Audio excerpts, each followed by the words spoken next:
Good morning, children. Now, coming to the next concept in amazing animals is organs of breathing.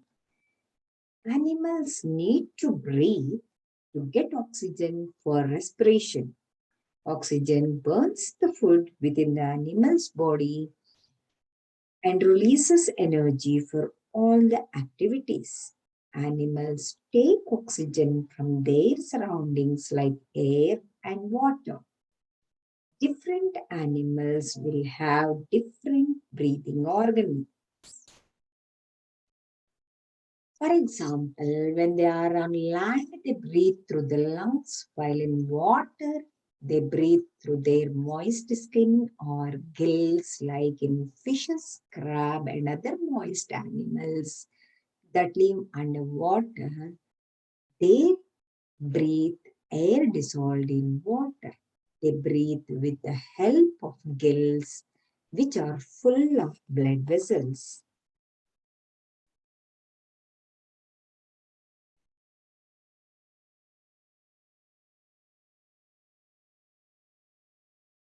Tiny organisms like amoeba, paramecium, breathe through their body surface. All the minute are tiny organisms like amoeba, paramecium have no specialized organs for breathing, so they breathe through their body surface. So the gases are diffused by the cell membrane itself. Insects, on the other hand, have tiny holes along the side of their body. These holes are called spiracles. So insects breathe through these spiracles. The air enters through spiracles, reaches all the parts of the body through small tubes called breathing tubes. Once again, the insect respiration is separate from the circulatory system.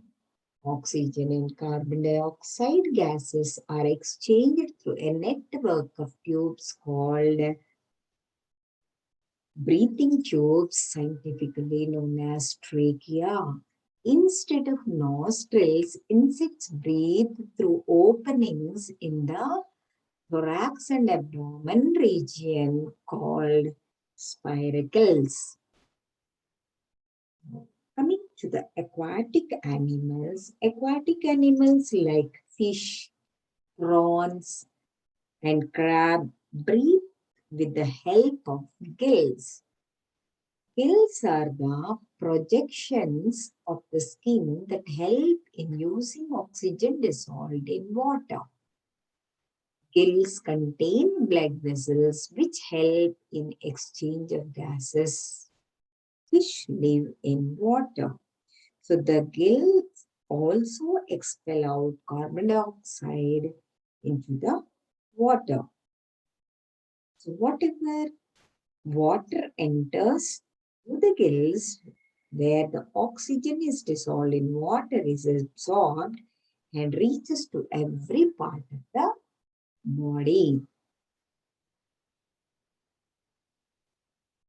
Coming to the frog, an adult frog breathes through its moist skin when it is in water, but on the land it breathes through lungs. Frog has three respiratory surfaces on the body that it uses to exchange gases with the surroundings: the skin, in the lungs, and on the lining of the mouth. While completely submerged, the frog's respiration takes place through the moist skin. Then the nostrils open, allowing air to enter the enlarged mouth. When it is on land, it breathes through the lungs. Earthworm. An earthworm breathes through its moist skin. Air dissolves on the mucus of their skin. So they must stay moisture to breathe. If worms dry out, they suffocate. As fresh air is taken in through the skin, oxygen is drawn into the worm's circulatory system, and the worm's hearts pump the oxygenated blood to the head area.